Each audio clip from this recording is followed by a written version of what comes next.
तर आज आहे आपल्या कोकण कोसळायचा पहिला दिवस. नमस्कार, मी आहे जयेश कोहली, एक ट्रॅव्हल फिल्म मेकर.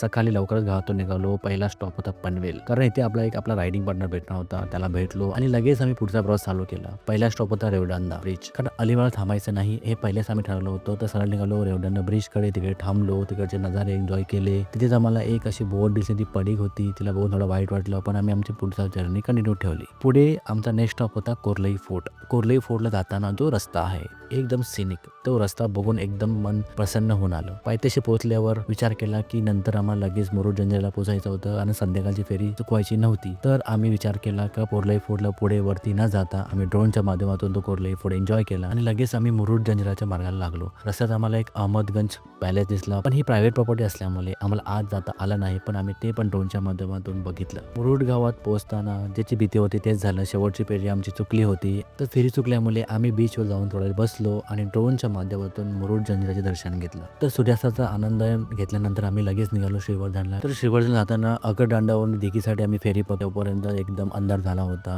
आजचा स्टे होता माझ्या मित्राच्या घरी. मित्राचं घर आहे तो गाव, मी तुम्हाला पुढच्या व्हिडिओमध्ये नक्की दाखवेल. तर असा होता माझा पहिला दिवस ह्या कोस्टल कोकण राईडचा.